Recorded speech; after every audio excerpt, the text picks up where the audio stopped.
ولا كان سيمينار شو هذا البروغرام ديالو غادي نصبحوا براسي بلوس Si, tu as besoin de quelque chose, je ne vais pas te le dire.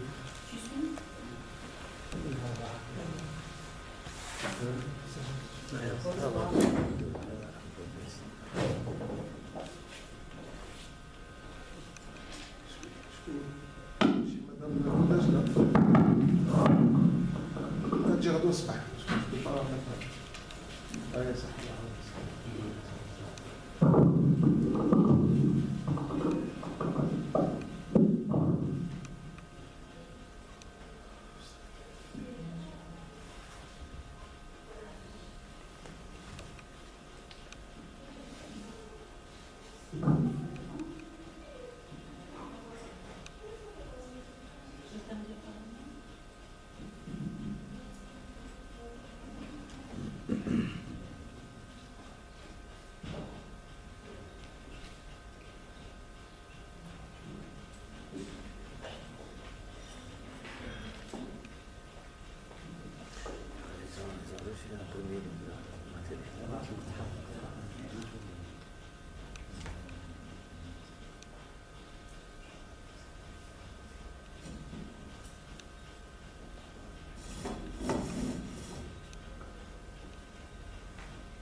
Bonsoir tout le monde. Aujourd'hui, on va vous présenter l'état d'avancement de notre projet d'électronique application médicale, agroalimentaire et environnementale. Aujourd'hui, on va plus présenter la partie médicale parce que les autres secteurs, on n'a encore rien développé. Donc, sur cette partie, d'abord, je présente comment on s'est organisé sur ce projet. Donc, dans un premier temps, on a domicilié ce projet au sein du laboratoire ERCAM du professeur Nasreddine Taleb. Et d'ailleurs, on travaille en collaboration puisque un des membres de ce laboratoire travaille la partie électronique avec nous. On n'est pas dans la technique de la validation du projet, on est plutôt dans la conception du système.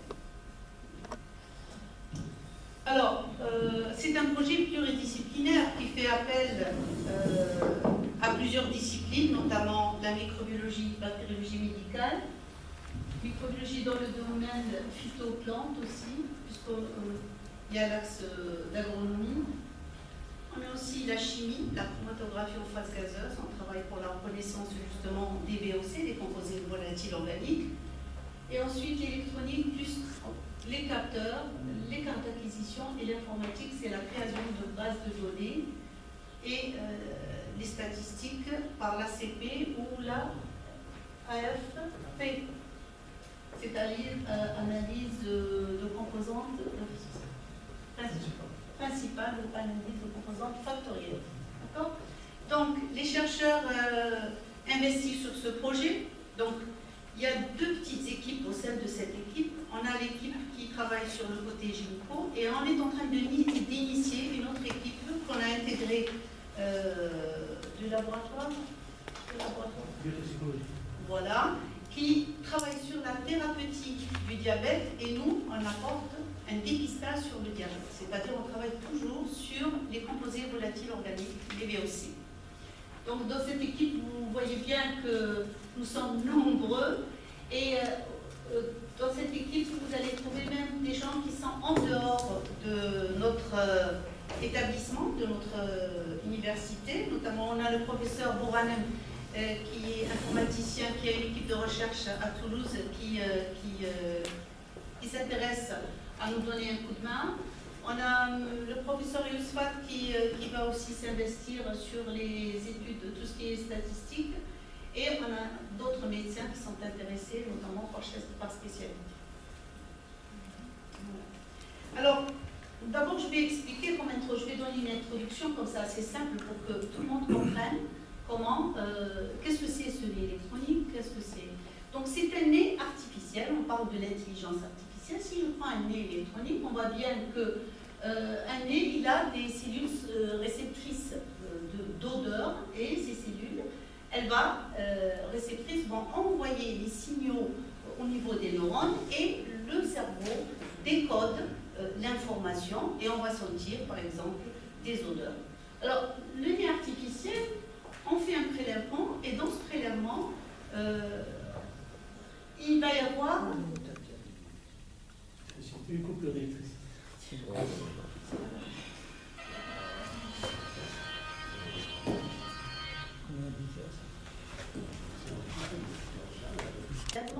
ou dans le sang, cette odeur, elle est captée et on va l'analyser d'abord.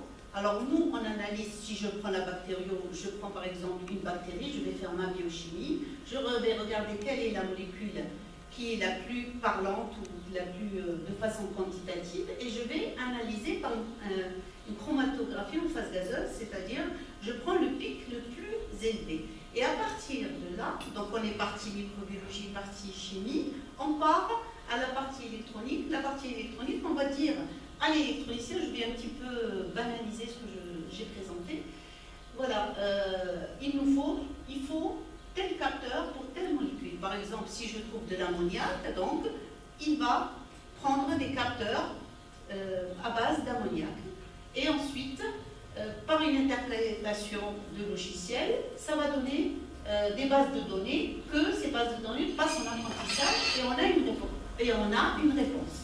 Donc ça c'est le nez électronique artificiel, et ça ressemble au nez normal de l'humain. Voilà. Alors, on peut travailler comme ici sur des cultures cellulaires, notamment d'ailleurs il y a presque une année, à Jérusalem, ils ont déjà détecté, trouvé des molécules qu'on peut détecter dans le sang, des molécules à l'odeur, des molécules de cancer. Donc, sinon, par exemple, dans des jus. Nous, on travaille plus sur les bactéries, puisque ma formation, je me suis initiée en microbiologie. Donc, l'idée est venue à partir de là. Donc, et ensuite, ces signaux sont amplifiés dans un process et elles sont interprétées. Voilà. Alors, les objectifs visés, c'est de détecter et d'identifier un système de capteurs, de molécules organiques volatiles, les VOC, d'une infection gynécologique, parce que nous, on a d'abord travaillé sur le côté gynéco, puisque ma thèse, elle a apporté plus sur la gynécologie. Ou par exemple dans les affections nosocomiales, c'est d'ailleurs la maladie du siècle. Il faut savoir que si on va dans un bloc de réanimation, il y a beaucoup de personnes, de patients qui peuvent décéder parce que le temps de recevoir le résultat d'un laboratoire, parce qu'on va ensemencer le prélèvement, on va regarder dans le prélèvement qu'est-ce qu'il y a comme bactéries, on va trouver l'antibiogramme, donc ça va passer à 3-4 jours. Alors qu'avec le nez, il renifle et de suite, on a, avec la molécule, on sait qu'est-ce qu'il y a dans une infection nosocomiale, quels sont les germes incriminés. Donc on va étudier toute la biochimie de ces germes, et ensuite on peut savoir de suite quel est le germe incriminé, puisqu'on a créé une base de données avec ces molécules. Donc il va reconnaître, il va nous dire, c'est les staph, c'est les streptos, etc. Et on peut administrer un antibiogramme de suite, un antibiotique de suite. Voilà l'intérêt. Deuxième objectif, c'est de mettre au point une méthode d'automatisation et d'extraction. C'est ce qu'on est en train de faire et on est en train de valider. Pratiquement, on est à la fin de la validation, et de concentration d'injection. C'est-à-dire optimiser l'injection. À combien on peut lui donner pour qu'il nous donne une réponse exacte. Donc, c'est ce qu'on est en train de faire maintenant. On va vous le montrer un petit peu plus tard. Ainsi, 2 appareils seront réalisés. Alors, la réalisation de 2 produits distincts mis en œuvre de 2 appareils. Un appareil portable destiné aux praticiens et au diagnostic de certaines infections et maladies. Pourquoi j'ai pensé à ça? J'ai remarqué que le dépistage en Algérie, puisque je vis en France et je vois comment ça fonctionne, il n'est pas très parlant ici. On ne fait pas un dépistage automatique. Donc on vit jusqu'à, enfin, on vit normalement, jusqu'à ce qu'on tombe malade, et puis voilà. Et le diabète, par exemple, pourquoi j'ai pensé à ça? J'ai pensé par exemple au diabète, qui est une maladie cachée, jusqu'à ce que la personne se retrouve diabétique. Donc pourquoi ne pas avoir un dispositif, un portable, un appareil portable chez un clinicien, un praticien, un médecin, où quand vous rentrez, il prend la tension, il fait le dépistage. Donc ça réduira le taux de personnes malades du diabète. Le deuxième, c'est un appareil de spectrométrie de masse de faible coût permettant de diagnostiquer certaines pathologies et qu'on peut installer par exemple dans les laboratoires d'analyse médicale ou dans les hôpitaux. Alors, c'est-à-dire on va balayer. L'idée c'est de balayer toute la partie hémato, bactériologie au niveau d'un laboratoire d'analyse, tout remplacé par ce système. Alors, les enjeux du projet, c'est cette nouvelle approche du diagnostic médical offre des possibilités intéressantes dans beaucoup de secteurs médicaux, entre autres la diabétologie, la gynécologie, la gastroentérologie, la cancérologie et la néphrologie. Puisque les reins aussi, il y a des odeurs assez particulières quand quelqu'un il a un problème rénal, une maladie rénale. Le défi des applications médicales est en effet de pouvoir s'affranchir la grande variabilité des patients. La technologie permet aussi de montrer une sensibilité suffisante aux composés à détecter.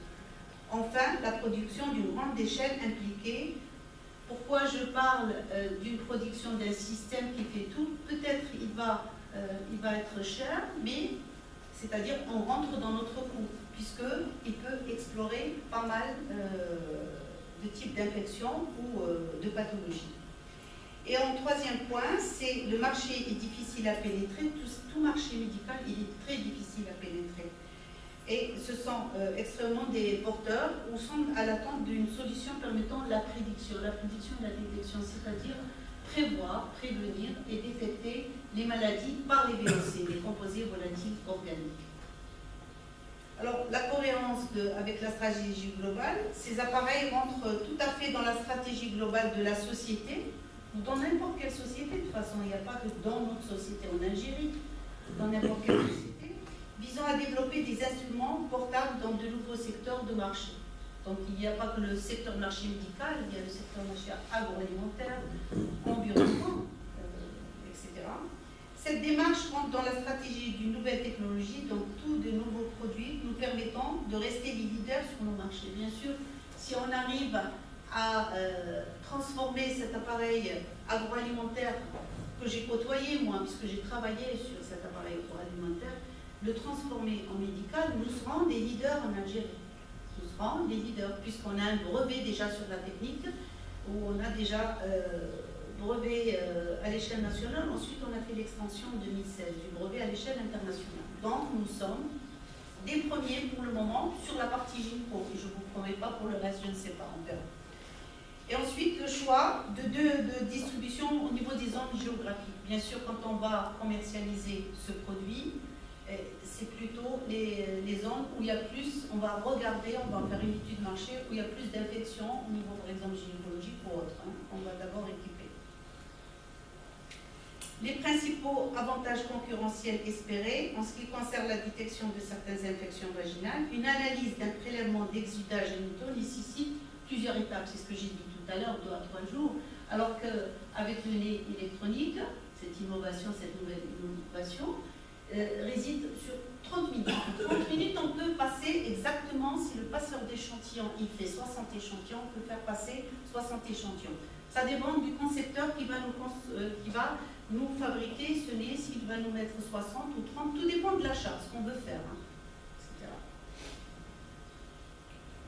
La validation de la technique, je parle technique, pas process. Ça a été validé en France par mes propres moyens et on a eu une fiabilité de 99,9% de résultats par rapport à cette technique. Le brevet, comme j'ai dit, il a été déposé et on a fait l'extension du brevet. Alors, ce que nous avons fait depuis le mois de septembre et avec les moyens de bord, et d'ailleurs je remercie beaucoup Monsieur le Recteur qui a été toujours là en train de trouver des solutions parce qu'on n'avait pas encore les fonds, comment s'organiser, comment faire. Mais tout le monde a essayé de participer et on est arrivé à faire quelque chose et je suis contente parce que même avec le peu qu'on avait, on est arrivé à faire des choses. Donc la validation du prototype nez électronique algérien. Alors, on a démarré par une collecte d'échantillons d'exudat. Nous, on est parti sur la partie gynéco que je voulais revalider ici pour concevoir l'appareil gynéco et ensuite l'informaticien, à chaque fois qu'on lui apporte des molécules, il collecte les résultats par l'électronicien, il va créer sa base de données et puis on peut élargir tout ça. Donc, on a travaillé depuis 7 ans avec le laboratoire de Sidi Bel Abbès et la maternité de Gynéco, ici obstétrique, avec des médecins. On a récupéré des sédiments urinaires. Pourquoi je parle de sédiments urinaires? Parce que dans les urines, on va retrouver plus des parasites. Et parce que quand une femme elle a une infection d'ordre génital, elle peut être une vaginose ou une vaginite. Une vaginite, c'est plutôt dû à un parasite, qu'on appelle Trichomonas vaginalis, ou carrément sur un prélèvement, et on a la vaginose. Donc on avait 50 échantillons, études sur 50 échantillons de vaginose bactérienne identifiés, etc., et 60 de vaginites. Alors le protocole de prélèvement se fait toujours par une fiche de suivi du prélèvement, parce que le médecin qui nous donne les prélèvements ou le laboratoire d'analyse va nous donner des codes et lui, il va savoir sur ce code si c'est une vaginose ou une vaginite. Et nous, à notre tour, on va travailler et regarder les résultats en parallèle. Voilà. Donc, c'est fait de façon très suivie. Alors, on procède à la biochimie classique, c'est-à-dire on va ensemencer les bactéries. Et ensuite, une fois que la bactérie, on va refaire un repiquage jusqu'à ce qu'on sélectionne la bactérie incriminée dans l'infection, une vaginose ou une vaginite. Si c'est une vaginite, c'est un parasite. Et ensuite, on va prendre une galerie biochimique. Qu'est-ce que c'est une galerie biochimique? Ce sont des tests qui détectent la bactérie, qu'est-ce qu'elle a comme biochimie. Est-ce qu'elle a des carbohydrates? Est-ce qu'elle a de l'ammoniac? Est-ce qu'elle a du CO2, etc. Et à partir de cette galerie biochimique, on va encore confirmer nos résultats par une chromatographie ou phase gazeuse. C'est-à-dire, on va regarder si la bactérie, par exemple, dans le cas des vaginoses, elle produit des amines. On va mettre des colonnes à amines, une chromatographie en phase gazeuse, et on va regarder les pics. Voilà la partie de chromatographie en phase gazeuse. Et on voit que le pic le plus intéressant, c'est le pic d'amine qui est 176.1. D'accord? Donc ce pic nous confirme que cette bactérie produit de façon quantitative c'est sa signature, des amines. Ces travaux ont été faits à Gigel parce que nous, le chromatographe ne marche pas ici, donc Dr Al-Khmani a fait un travail fastidieux pour aller jusqu'à Gigel pour nous faire ce travail. Ensuite, elle a confirmé, bon voilà, ce que je disais, c'est la signature de la bactérie, je peux passer. Et ensuite, on a confirmé par PCR. Donc, quand je parle de la biochimie, ça veut dire la phénotypie de la bactérie, c'est son image. Mais après, moléculaire, c'est au niveau ADN. Donc, on est parti jusqu'à la PCR et on a confirmé nos résultats. Alors, une fois qu'on a confirmé les résultats, on va voir l'électronicien et on va lui dire, voilà, il nous faut un capteur d'amine. Et lui, il va prendre ce capteur et il va faire son travail. Il va choisir, il va commander ses capteurs et il va essayer de travailler, mettre des capteurs de référence dans son système. Alors, le système réalisé, il est là. Donc, on a commencé à faire les premiers essais. Je te laisse parler. Je peux parler, mais je pense que tu maîtrises mieux que moi, chacun son domaine. C'est la partie électronique qu'on vient de développer. Donc, c'est une première version de la partie électronique. Donc, elle est constituée d'un système système de capteurs, ce qu'on appelle une chambre de capteurs, une carte d'acquisition pour alimenter les capteurs et une carte qui permet de communiquer entre le système d'acquisition et le PC. Et sur le PC, on a une interface pour pouvoir afficher les données collectées et les stocker en forme de base de données. Cette partie-là, ça concerne la partie collection de données. Et donc, ça constitue la première étape de la partie électronique, bien du électronique. Et ensuite, cette partie-là, en forme de base de données, on va la livrer à l'équipe informatique qui va l'utiliser pour étudier ces bases de données et ensuite appliquer des méthodes statistiques, faire l'identification, l'apprentissage et ensuite alors, on va voilà, je peux expliquer ça parce que voilà le résultat qu'on a. Ça c'est un exemple de collecte de données issues de 4 capteurs. De référence, capteur de référence. On va utiliser pour le moment 4 capteurs, donc on attend la livraison de ce capteur. Il s'agit d'un capteur du constructeur Figaro, un capteur pour la détection des gaz et le combustible, un autre pour les airs contaminants hydrogène et CO, l'ammonia et H2S, et un quatrième capteur concernant les vapeurs de solvant.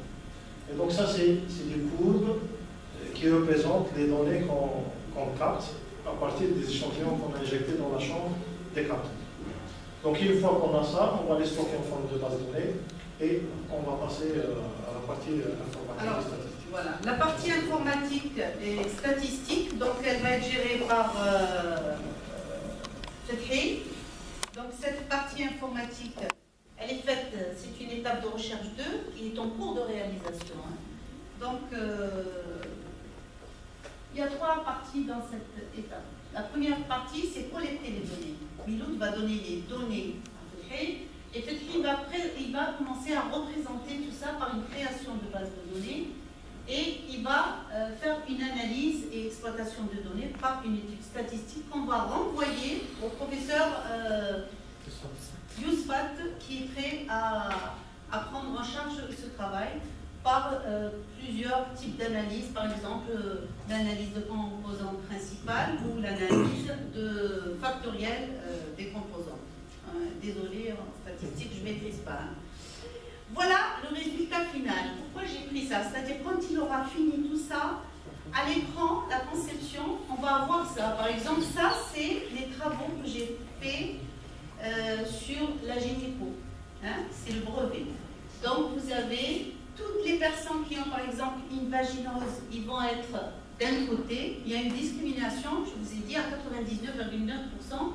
Et tous les sujets asymptomatiques qui n'ont pas d'infection vont se ranger d'un côté. Voilà la finalité. Alors, la conception, elle est là, la conception finale. Nous, on est pratiquement à la fin. Donc, la conception finale, vous la voyez ici, c'est-à-dire à l'écran, vous allez voir, par exemple, une fois vous avez le passeur d'échantillon qui est là, vous avez le nez qui va renifler les odeurs. Ensuite, ça va être analysé dans ce process. Et puis, on a sur l'écran les résultats. Voilà. Donc, c'est notre prototype qu'on va réaliser prochainement. Alors, l'étape de recherche 3, sur les métabolites qualifiant le diabète. J'ai travaillé énormément sur les métabolites du diabète, mais je n'ai pas élargi ce travail, je l'avoue. Mais j'ai fait une grande étude jusqu'à ce que j'ai trouvé les molécules incriminées dans le diabète. Pourquoi? Parce que 50% des diabétiques ne sont pas diagnostiqués. On vit avec le diabète, mais on ne sait pas qu'on est diabétique. Alors, on ne va pas parler, vous avez le diabète des personnes qui ont par exemple, une obésité ou un surpoids, ou des personnes génétiques, ou parfois, des fois, c'est le choc émotionnel. Ou un état de stress peut provoquer le diabète et on vit avec normalement, par le travail, etc. Donc, on s'est rendu compte qu'il y a des complications dues à quand le stade est avancé. La personne, elle ne sait pas qu'elle a le diabète, mais elle va être dans un état dépressif, un petit peu énervée, etc., alors qu'elle est diabétique. C'est dû à ça. Ou des complications dans le quotidien du patient, parce qu'un diabétique, il a un quotidien qui n'est pas facile. Et ensuite, au niveau, quand on détecte qu'on a le diabète, au niveau coût, c'est élevé au niveau de la sécurité sociale quand il n'est pas pris à temps. Donc le poids fort de notre instrument, c'est par rapport à ces techniques et de pratiquer un dépistage de manière systématique. C'est le but, c'est pour ça que j'ai parlé tout à l'heure d'un ordinateur portable chez le clinicien. C'est-à-dire quand on va mettre en place deux dispositifs, un de spectrométrie de masse et un portable, pour diagnostiquer les 50% des personnes qui ne sont pas recensées. Alors, les caractéristiques des besoins, l'OMS, l'Organisation mondiale de la santé, a recensé 415 millions en 2015, avec une progression qui va atteindre 640 millions en 2040. Donc, c'est énorme. Pourquoi? Il n'y a pas que le stress et le travail, il y a la malbouffe. La malbouffe, on bouffe n'importe quoi, ou on va faire une journée en continu, et quand on rentre, on ne se rend pas compte et on va manger n'importe quoi. Et c'est ça qui va déstabiliser notre métabolisme. La population atteinte de diabète augmente de 170% dans les pays émergents d'ici 2025. Les pays développés connaîtront une augmentation de 51 à 72 millions. Alors, cette carte explique un petit peu, bon, on a essayé d'entourer le Moyen-Orient et l'Afrique du Nord parce qu'on a une alimentation très riche en matières grasses et en sucre. Donc, on voit bien que le chiffre va pratiquement doubler, hein, parce que c'est notre culture, et notre alimentation dépend de notre culture. On mange gras, on mange sucré, on a nos gâteaux très sucrés. Donc, on s'est rendu compte qu'en 2000, si je prends cette carte, de 2015 à 2040, ça va doubler. Donc, il faut faire quelque chose, c'est le dépistage systématique, même chez les enfants. Alors, la caractéristique du diabète, ça, pratiquement tout le monde le sait, mais bon, je reprends quand même, c'est très important pour ceux qui ignorent ça. Il existe deux types de diabète. Vous avez le diabète insulinodépendant de type 1, et vous avez le diabète non insulinodépendant de type 2. Alors, quelqu'un de diabétique, il a une glycémie de combien qui doit dépasser les normes, c'est combien? 1,26. Les normes? 1,26. 1,29. 0,98 grammes par litre. 1, ça va. Mais au-delà... Diabétique? Oui, diabétique. À jeun? Un diabétique, non, pas à jeun. À jeun, oui, c'est 0,98 grammes par litre. Voilà. De glycémie, Après ça, on voit pas, on n'est pas dans le cas du diabétique quelqu'un. C'est-à-dire, la personne qui est diabétique, elle a des odeurs qui sont assez particulières parce que le métabolisme cellulaire va exprimer des molécules assez fortes et nous, avec le nez, on peut détecter ces molécules. C'est l'acétone. Merci beaucoup. Alors, nous, on va travailler sur l'acétone. Deux récentes techniques analytiques permettent des analyses rapides des VOC, des composés organiques volatiles, provenant de la respiration. On va respirer, c'est comme le test d'alcool. Donc, on va respirer ou dans le sang ou dans la peau ou les urines. Donc, ces composés spécifiques volatiles, organiques volatiles, spécifiques à la maladie, peuvent être utilisés en tant que des biomarqueurs de diagnostic. Parce qu'on est plus dans le diagnostic et dans la prévention. Un diagnostic olfactif des maladies infectieuses et des maladies métaboliques, ainsi que des troubles génétiques et dans d'autres types de maladies comme le cancer. Alors, les méthodes de dépistage du diabète, un sujet diabétique se reconnaît par un dégagement de VOC, de son haleine. Cette technique permet de dépister rapidement et de façon systématique, peut-être dépister de façon systématique chez le médecin généraliste ou le spécialiste de la maladie. Elle peut être aussi utilisée comme biomarqueur du diagnostic olfactif des maladies métaboliques. Alors, l'expérimentation compréhension et la faisabilité. Quand je parle de faisabilité, je parle de la première étude de recherche qu'on est en train de mettre en place. Cette approche est en étude par l'équipe qu'on a réintégrée du professeur Khaled. Donc, la compréhension du mécanisme de la physiopathologie sous-jacente, de la production aussi des VOC spécifiques à la maladie peut fournir un aperçu des approches thérapeutiques. Parce qu'eux, ils sont plus dans la thérapeutique, et là, ils vont entrer dans le dépistage pour des traitements de diverses maladies. Et pour une meilleure compréhension, une recherche des aspects chimiques et cliniques des VOC corporels, des dérivés, peut fournir dans le futur un potentiel non invasif intéressant et pour un diagnostic d'olfaction ou olfactif. Alors, les objectifs économiques visés, l'un des objectifs primordiaux, c'est la mise en place d'un appareil de routine couramment utilisé par le médecin et les laboratoires d'analyse médicale. Cet appareil présente un investissement à court terme pour le secteur médical et le secteur de la sécurité sociale.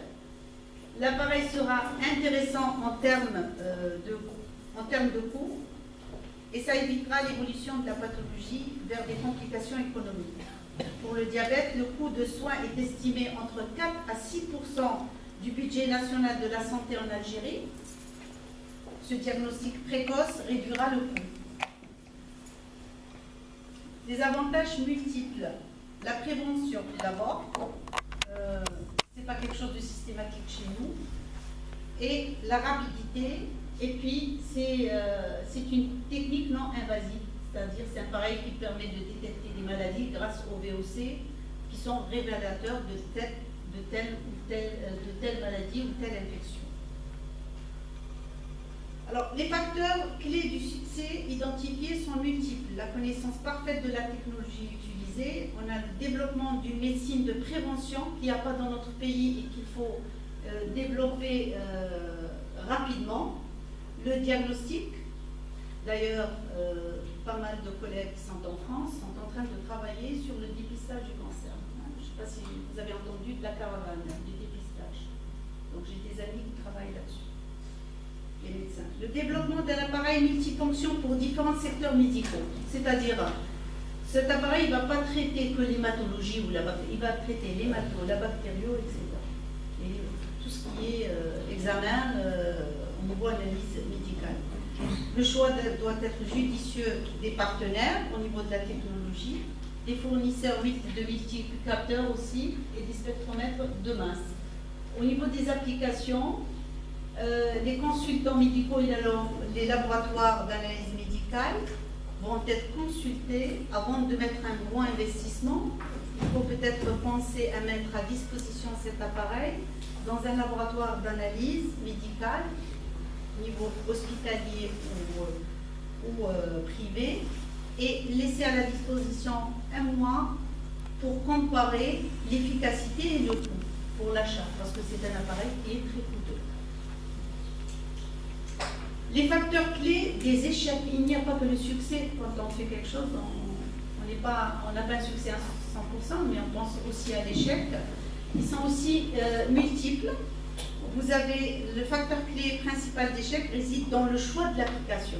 Qu'est-ce que moi je vais mettre en application dans un premier temps pour vendre mon appareil? Donc je regarde quelle est la maladie mais ça c'est une étude de marché qui doit être faite. Quelle est la maladie la plus répandue dans notre pays? Et je vais d'abord commercialiser ça et ensuite je reviens vers une autre maladie. Ce facteur d'échec sera ainsi minimisé en commercialisant l'instrument dans le secteur médical, bien sûr équiper les gros laboratoires, les hôpitaux, pour que ça soit rentable, et les cliniciens et les praticiens, c'est après. Et le choix des partenaires ciblés doit être bien ciblé. Je me répète. Je vous remercie. Est-ce que j'étais claire au niveau de l'explication, etc. Est-ce que vous avez des questions? Merci, madame.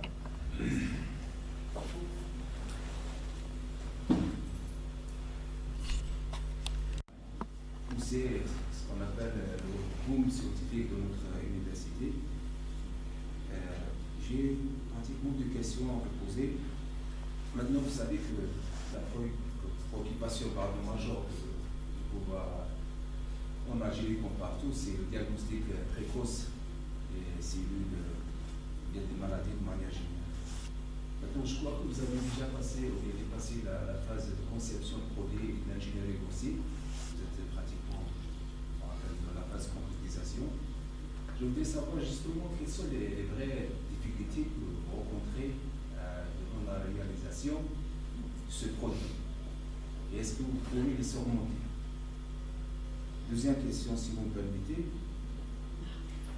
Vous savez que produire un produit de telle envergure comme ce électronique. Un process. Voilà, un process. Voilà. Moi, je vais poser une question peut-être. Pour qu'on puisse se comprendre au niveau des questions, etc. Là, il s'agit d'un produit à commercialiser. Un process à commercialiser. Voilà. Vous savez qu'il ne suffit pas de produire maintenant, nous chez les économistes, il ne suffit pas de produire un produit, mais de produire avec quel coût? Est-ce que vous allez chercher des éventuels sous-traitants pour pouvoir minimiser les coûts de produits fixes pour pouvoir être compétitif sur le marché, pour rentrer en forte concurrence vis-à-vis des éventuels concurrents peut-être dans d'autres pays? Pour le moment, dans d'autres pays, on n'essaie pas de regarder parce que dans d'autres pays, ils travaillent sur l'agroalimentaire. Notamment moi, quand j'ai validé ma technique, c'était sur un Fox 4000 qui faisait de l'agroalimentaire, il n'a jamais fait de médical.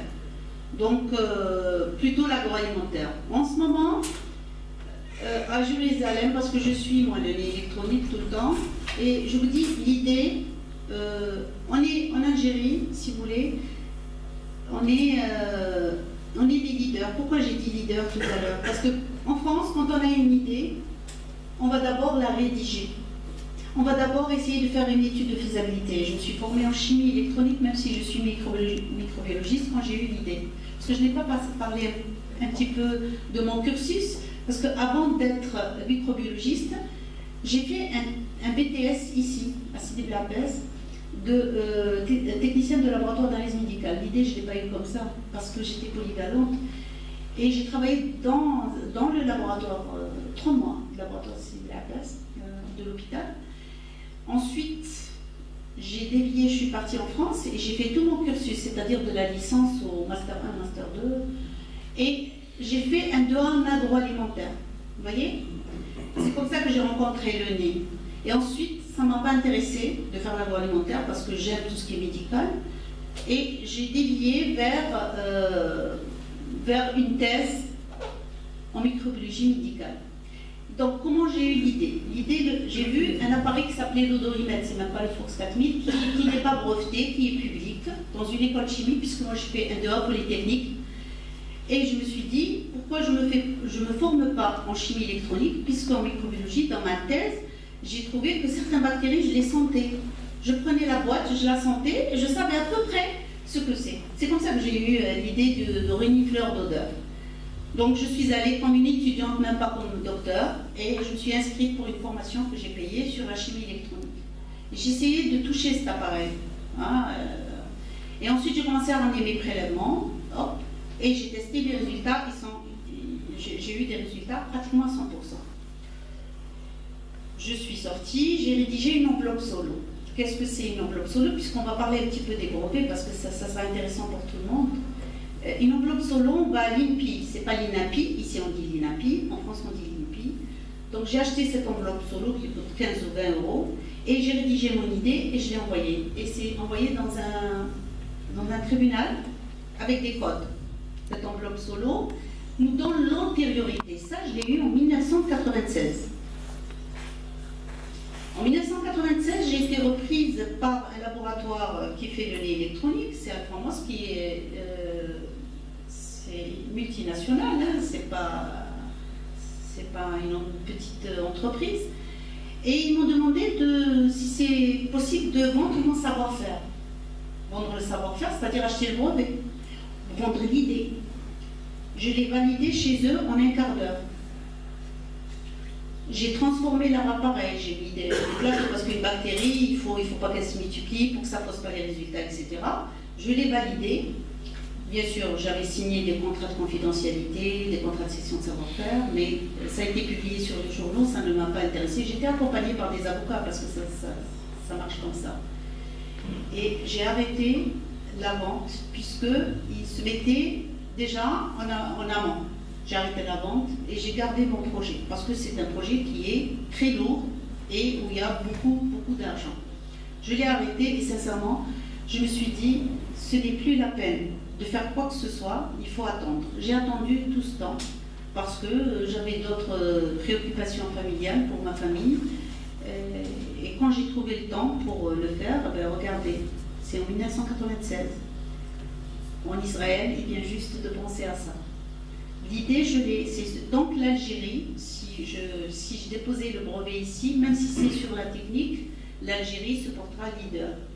N'importe quel pays ne pourra pas breveter quelque chose sans notre autorisation. Alors, j'ai un petit peu monopolisé la chose. Dans un brevet, il faut un petit peu parler de tout, sur le diabète, etc., pour qu'on ait, mais bon, quoique certains travaillent sur le diabète. Dans mon enveloppe solo, je n'ai pas parlé de diabète, je parlais que de la gynéco. Voilà, ça c'est le premier point. Deuxième question, vous m'avez parlé sur les leaders, on ne peut pas sortir, on ne peut pas aller les voir. On pourra aller les voir quand on conceptionne l'appareil. Voilà. Quand on conceptionne l'appareil, on aura, je pense qu'on a un centre de valorisation à Alger qui va s'occuper de ça. C'est plus notre domaine, c'est plus notre compétence. Voilà. Deuxième question. Les difficultés à cimenter. Les difficultés à cimenter. Voilà. Il y a le dépôt de l'AMM, il y a beaucoup de choses. Hein. C'est assez lourd. Il y a les normes d'un appareil. Donc tout ça, c'est le ministère de l'Industrie. Je me suis renseignée comment ça se gère. Je voulais savoir quelles sont les difficultés sur le plan technique. Sur le plan technique. Voilà. Alors, sur le plan technique, c'est l'échantillonnage, je pense, et puis... C'est surtout l'acquisition des composants, la fabrication du circuit imprimé, tout ce qui est, c'est-à-dire le programme et le développement, on le fait. Et après, pour le mettre sur carte et tout, après on doit voir avec le lit ou la combo, c'est-à-dire un industriel qui fait les cartes électroniques. C'est-à-dire là, on a fait le département d'électronique. Mais avec le circuit est grand. Et pour avoir un bon circuit et tout, donc après on va travailler dessus. Donc on pouvait surmonter quand même ce problème. Il prend juste le problème d'acquisition des composants. Des composants qu'on doit ramener de l'étranger. De toutes les façons, le NI m'a sollicité au mois de juillet, je pense l'année dernière. Et il y aura une future collaboration plus tard.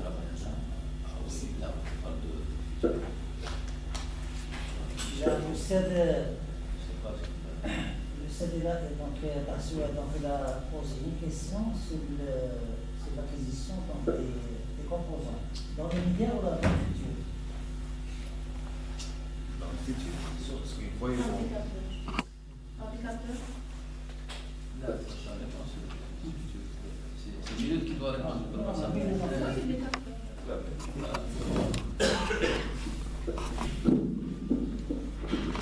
Ok, donc je reprends. Je disais que la difficulté qu'on a eue, c'est surtout pour l'acquisition des composants qui se font à l'étranger. Donc là, c'est-à-dire on a utilisé nos propres moyens pour les ramener. Les acheter. C'est-à-dire pour acheter à partir d'un labo des composants, on ne peut pas acheter en devise. Donc c'est uniquement en dinars. Et pour voir un revendeur qui te ramène la pièce, ça va coûter cher.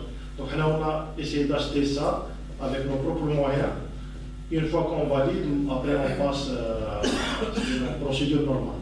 Mais ce qui est sûr, c'est que même par exemple côté capteurs, les capteurs ne sont pas très chers qu'on utilise.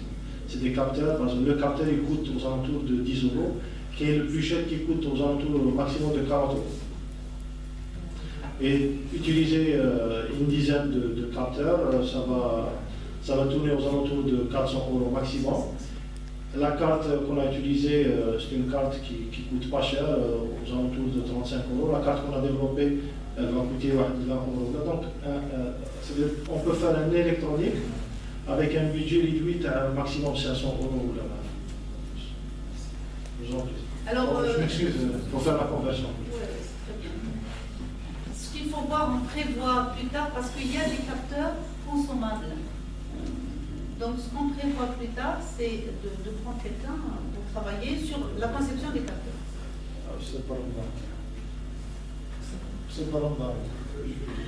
Donc, comme ça, on n'aura pas à acheter des capteurs. Figaro, c'est au Japon, donc le transfert d'argent, etc. n'est pas facile. D'ailleurs, je vous avoue que je vais acheter tous les capteurs de ma poche pour les ramener à Alger et ils me remboursent pour qu'ils puissent nous facturer. C'est pas évident, je vous le dis. Si on avait pratiquement tout le matériel, on aurait peut-être fini ça rapidement. Mais bon, il y a des contraintes, mais on arrive à les surmonter. Moi j'ai une question là, un petit peu. Donc, à voir un peu l'évolution, on va dire que ce nez électronique, là, donc le coût, le prix de revient ne va pas être très élevé, donc c'est une bonne chose. Et avec un taux de fiabilité que vous avez avancé de 90%, ou la 99%, on va dire que le nez électronique va remplacer peut-être un laboratoire d'analyse. Et donc, chaque médecin va avoir la possibilité d'avoir ce nez électronique dans son cabinet. Et qu'est-ce que vont faire alors les autres? Alors, je vais vous dire une chose. Les laboratoires d'analyse, ils vont faire. Alors, je vais vous dire une chose. Un nez électronique, ce n'est pas facile à l'acquérir. Il coûte dans les 2 milliards, 3 milliards. Oui, je Donc, sais. tous les laboratoires d'analyse Hein. ne vont pas s'équiper à 2 ou 3 milliards. Je pense ce qu'on va équiper en premier, c'est les hôpitaux. Ça c'est sûr que... Non, mais vous parlez du nez électronique actuel qui coûte autant. Mais là, le nez qu'on est en train de développer, là, est-ce que ça va être les 2 milliards? Ah ben ça, c'est pas moi qui décide, ça c'est l'étude de marché. Au niveau, c'est quelqu'un qui va travailler sur l'étude de marché. Quand on veut commercialiser quelque chose et on veut connaître le prix, on est obligé de faire une étude de marché pour évaluer le prix de la conception. Parce que ça, c'est le prix des composants. Oui, d'accord. Oui, Moi, je sais. n'ai pas Oui, calculé, oui. c'est une étude de marché. Donc j'ai fait. là, quand on fait une estimation à 500 euros, composants et tout ça, on peut multiplier par quoi? Par 10? Moi, je ne suis pas à l'échelle de Je sais pas, changer le mais devis. Je juste suis pour en voir. Algérie. Ouais. Je suis en Algérie. Je parle dinars. Je ne parle pas euros. Ah, donc là, Vous savez, dans le budget de fonctionnement, l'équipement, j'ai prévu une somme d'argent. Vous m'avez dit, madame, c'est quoi ça? Ça, c'est toutes les évaluations des études marché, et ce n'est pas à nous de faire ça. Il y aura des intervenants en temps pour évaluer tout ça. Nous sommes des chercheurs, on se limite à la réalisation et la conception. Le reste, ce n'est pas à nous de le gérer. J'aimerais juste apporter un petit éclaircissement au stade. C'est que le prix est à 500 euros, on ne compte pas le micro, on ne compte pas, c'est juste les cartes. Il y a des logiciels à l'intérieur d'analyse de données. bon, alors à combien on va estimer ce produit fini On en prenant en considération le développement? Ça sera 2 milliards quand même. Par exemple, donc on peut quand même. Hein? Oui, madame. Moi, je voulais vous féliciter pour cette présentation très intéressante. Donc, je suis médecin de formation et je pense que c'est un appareil qui va nous aider, surtout dans le domaine de la détection et de la prévention. Parce que quand on parle d'infection, on ne va pas... c'est-à-dire que c'est un appareil qui va peut-être nous aider pour distinguer le type d'infection, staphylocoque, streptocoque, mais il va s'arrêter là. Ah oui. On va toujours avoir besoin quand même. C'est pour rejoindre la question de monsieur qui parlait du rôle de la Les analyses parce complémentaires. qu'il va y avoir ensuite Antibiogramme, la oui, bien sûr. résistance, La résistance, la voilà, sensibilité de telle bactérie à tel antibiogramme. Je suis d'accord. Oui. Si vous voulez, c'est toute la bactériologie classique, on va la balayer, passer directement sur l'antibiogramme. Voilà. Parce qu'une bactériologie classique, elle peut prendre un jour de... Si je prends un bêta, par exemple, un bacille de coque, il peut mettre 30 jours, vous êtes d'accord? Oui. Tuberculose, elle va mettre 30 jours pour avoir le bêta, le bacille de coque, dans la boîte. Hein? Avec le nez électronique, il ne va pas mettre 30 jours. Hein? Ça, c'est l'intérêt, justement, c'est la rapidité. La rapidité, c'est ce que j'ai dit, en 30 minutes. Quand j'ai dit 2 à 3 jours, Ça peut être plus. Ça dépend de la bactérie, comment elle va, si elle va pousser ou pas. Il y a des hémocultures. L'hémoculture, ça prend du temps. Vous le savez, 40 madame. jours parfois. même. Voilà, vous faites des hémocultures, c'est pas évident. Le malade a le temps de passer. Voilà, donc.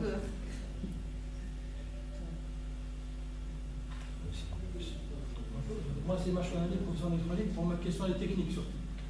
Je voulais savoir comment se fait la détection de l'acétone par votre capteur. Quel est le principe de détection? J'ai dit ça, c'est la deuxième étape du diabète. On n'a pas encore. On va commencer cette étape. J'ai pas encore. Ah, c'est parce que Il y a une l'acétone donne étude une odeur. bibliographique. J'ai demandé un particulière. protocole à faire, mais on n'a pas encore. Hein. C'est ce qu'on est en train de faire en parallèle. Le principe, qu'est-ce qui se passe? Ah oui, Chromatographique. un capteur spécifique à l'acétone. Il y a des capteurs. C'est chimique, c'est une signature chimique. Très bien, Le signature chromatographique, chimique. quand on reconnaît un peu la valeur de la longueur d'onde, on peut par la suite essayer de la reconnaître. Quand on la reconnaît, on essaie d'identifier le composant à l'origine de cette signature. C'est-à-dire qu'il y a une corrélation entre l'effet chimique et le. Je vous pose le principe de. Vous avez utilisé un chromatographe. Alors, le chromatographe, on commence toujours par. Le chromatographe, ça va un petit peu nous aiguiller sur quelle molécule, quelle est la molécule significative qui est produite. En fonction de la longueur d'onde. J'ai compris la question. En fonction de la longueur d'onde. J'ai compris la question. Il faut passer par la chromatographe, ensuite la spectre de masse. Parce que la molécule, si elle est volatile, ensuite elle va passer par le spectre de masse. Et c'est par le biais du spectre de masse qu'on peut avoir une idée sur la molécule. Parce qu'il ne peut pas la détecter. Et il ne peut pas la détecter. Voilà. C'est par la spectre de masse. Cette étude, on vient juste de la démarrer, ça fait depuis 3 mois. Hein, quand je suis venue la dernière fois, j'ai intégré cette équipe pour travailler sur le diabète du poids du sang. Nous allons aussi travailler sur les... Ce qui nous intéresse le plus, c'est les molécules qui se présentent dans les urines. Ça, c'est plus important. Pourquoi? Parce que, d'une part, lorsqu'on fait un prélèvement urinaire, c'est moins contraignant qu'un prélèvement série, sanguin. Donc, il faut juste prélever les urines et faire l'analyse sur les urines. D'autant plus que, on sait, des années, on sait que l'urine a une odeur particulière. Et c'est par l'odeur de l'urine qu'on peut, des fois, dire qu'il s'agit de telle pathologie ou telle pathologie. D'autant plus que toute molécule qui est introduite dans l'organisme, elle est versée dans les reins, c'est par suite à l'épuration rénale, on peut la retrouver dans les urines. Donc tout le métabolite qui se trouve dans les urines peut nous orienter sur le fonctionnement normal de l'organisme, du métabolisme, considéré par exemple dans le diabète et d'autres maladies métaboliques. Donc c'est plus intéressant. On avait discuté l'autre jour sur la 4-éthanol, qui est sur un biomarqueur du déséquilibre du diabète. Donc on peut, par le biais de ce métabolite, savoir si la personne est atteinte de diabète ou peut développer le diabète. Donc ça, c'est un test précoce de prévention. Ça ne peut pas t'augmenter par la molécule dominante. Oui, c'est ça. Ça doit être un indicateur global. Global. Dans l'urine, on trouve. C'est la méthode classique. Les urines, c'était Oui. depuis le temps d'Avicenne. Avicenne, quand il n'y avait pas la médecine, c'est de mettre les fourmis à côté de l'urine. Voilà. S'il y avait trop de fourmis, ça veut dire qu'il y a du sucre dedans. Voilà. Dans les urines, il y a 3000 composants chimiques. Oui, c'est Ce qui avait attiré les fourmis, c'était les sucres. Oui. Voilà. Voilà. Le plus important dans tout ça, c'est les molécules volatiles. Parce qu'il y a des molécules qui sont dissoutes dans les urines, qui ne sont pas volatiles. Nous, on travaille sur les Voilà, VOC. l'originalité dans le travail, c'est Les VOC. Les VOC. Donc il faut passer par les VOC. Ce n'est pas la molécule chimique qui est dissoute dans les urines. C'est-à-dire le métabolite qui est volatile qu'on peut détecter par ces capteurs. C'est ça qui est le plus important. Le principe de détection du capteur, le capteur en lui-même, il fait quoi? Les capteurs qu'on utilise actuellement, c'est des capteurs à base de technologie MOS. Donc, ils changent de résistance lorsque la concentration de gaz change. Impédance. Il faudrait que les molécules volatiles soient conductrices. Ouais, donc, si on veut détecter. Il n'y aura pas changement. Mais elles peuvent avoir un effet sur le support. Deux choses à la fois. Il y a l'état de préparation du système, c'est-à-dire qui consiste à faire des tests sur les molécules, à les reconnaître, à les identifier, à préparer un logiciel qui permettra. Tout ça, ça se fait et c'est. Donc il ne s'agit pas de substances liquides, c'est simplement des molécules volatiles. Donc, parce que c'est le nez. Donc si c'est pas la rôle, c'est que le nez n'a pas à s'immiscer. Il y a une température. Le nez n'a pas à s'immiscer dans le liquide. Forcément, il faut que ça soit volatile. Et ça, c'est la première étape. Et la première étape. Alors un capteur, quand il reçoit une molécule, en général, il a un effet sur les propriétés électriques du capteur. Il y a une modification d'un paramètre. C'est ce paramètre qui va nous donner le signal qui est en présence de tel ou tel. Donc en fonction, il faut le soumettre au préalable, bien sûr, à des molécules qui sont différentes, à des niveaux différents, voir quels sont les effets. Et une fois qu'on a reconnu les effets, les intégrer dans le système de reconnaissance. Et donc, question, excusez-moi, parce que moi je travaille sur des capteurs de détection de la pollution. C'est le même principe. Le problème qui se pose, c'est que ces composants doivent être conducteurs d'électricité, sinon ça ne marche pas. Si c'est des isolants, ça ne marche pas. Il n'y aura pas de changement d'impédance. Comment est-ce que vous faites pour allez faire pour... On n'est pas encore parti sur cet axe. Nous, on est bien ciblé sur un seul axe. C'est pas forcément la molécule qui doit être conductrice. C'est le capteur qui doit. Mais le capteur va être modifié s'il y a des molécules qui se fixent. Donc il y aura forcément, si on soumet un capteur forcément à une couche superficielle de molécules, elle va modifier l'ensemble de la conductivité du matériau. Parce que le matériau, on peut le considérer en système multicouche. Donc une couche qui va être continuellement conductrice, une couche qui va être partiellement. Donc il va modifier l'ensemble de la conductivité du matériau. Il y a des techniques qu'on appelle l'impédance complexe, etc., qui permettent de mesurer dans le détail, même du type de molécules qui sont fixées sur l'échantillon. Merci pour l'éclaircissement, parce que ça demandera des spécialistes. Non, je ne suis pas spécialiste, je m'intéresse. C'est pas la même chose. Donc, juste autre chose concernant les gaz dégagés. On n'a pas, par exemple, des capteurs spécifiques pour les gaz dégagés de la bactérie. Non. On essaie de reconnaître les gaz que la bactérie peut dégager et on va mettre un réseau de capteurs. Et on va chercher sur la collecte de données de tous ces capteurs la signature de la bactérie. Et ensuite, on va caractériser sa signature avec comme base de données. Et on va faire ce qu'on appelle l'apprentissage. Et ensuite, on prend un échantillon. Si on a la même signature, donc on peut dire que l'échantillon est pathologique ou non pathologique. Tout ça pour dire que l'odorat, c'est quelque chose de complexe, on ne se rend pas compte. Oui. C'est très complexe, mais on ne se rend pas compte. On respire et on sent les choses. On n'a pas l'impression que c'est compliqué, mais c'est très compliqué, en réalité. C'est très compliqué. Très compliqué, les sens sont très compliqués.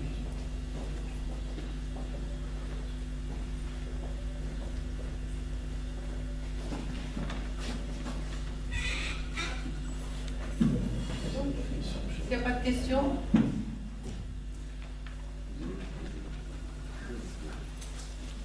Je voulais vous féliciter pour ce travail. Je trouve que c'est un travail très intéressant. Dans la mesure où vous avez, non pas la vision que nous avons au niveau de l'université, c'est de faire un travail académique, et d'aller vers quelque chose qui pourra être industrialisé.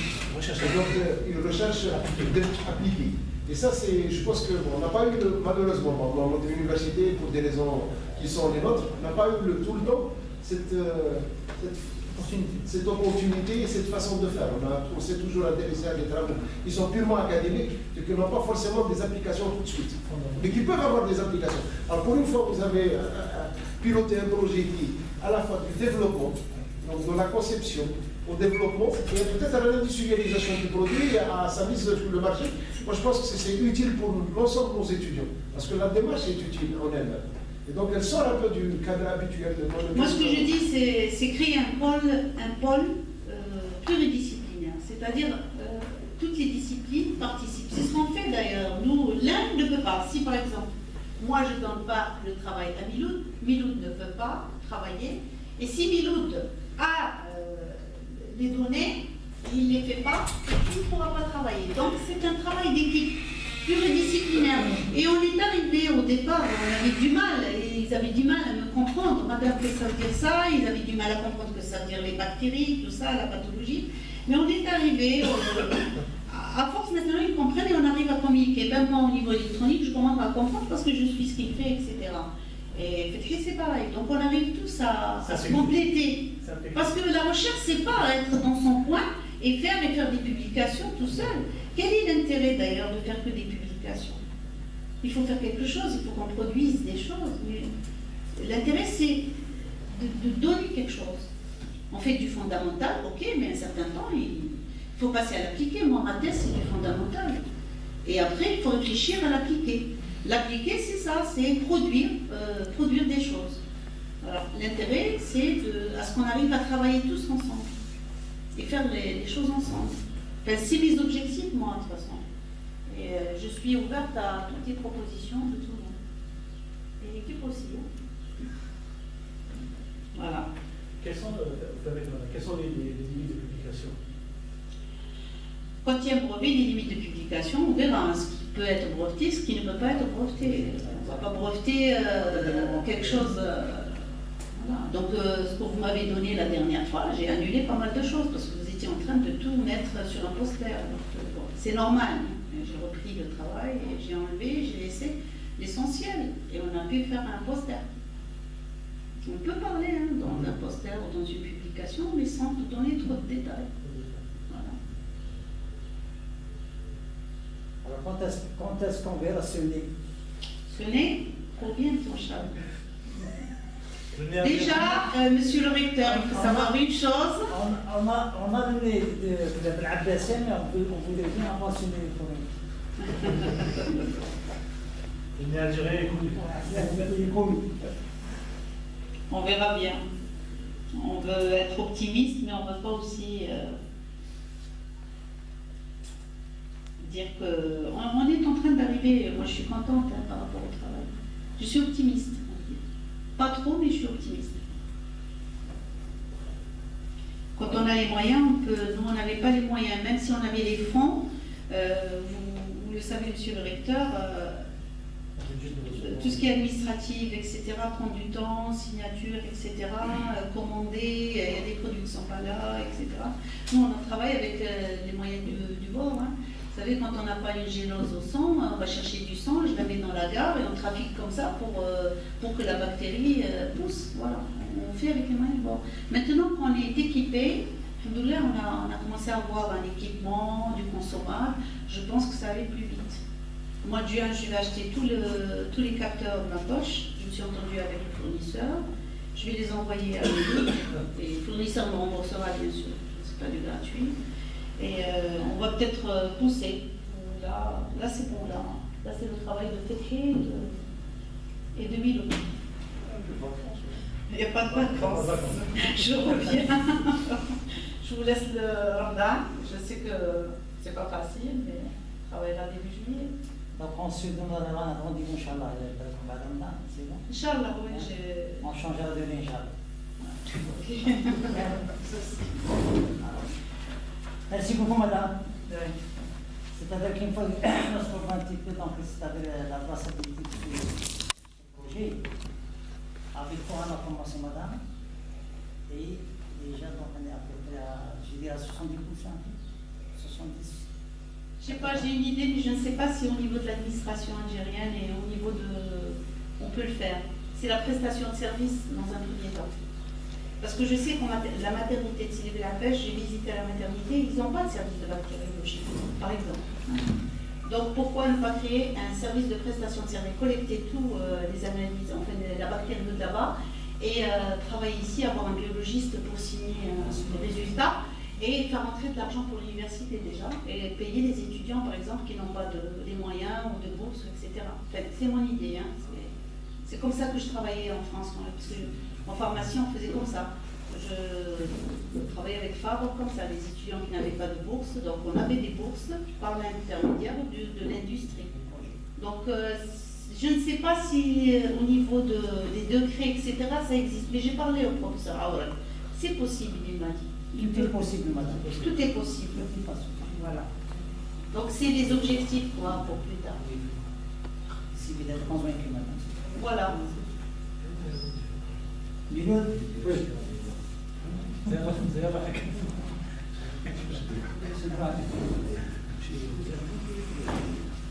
Voilà. On clôture, madame? Oui,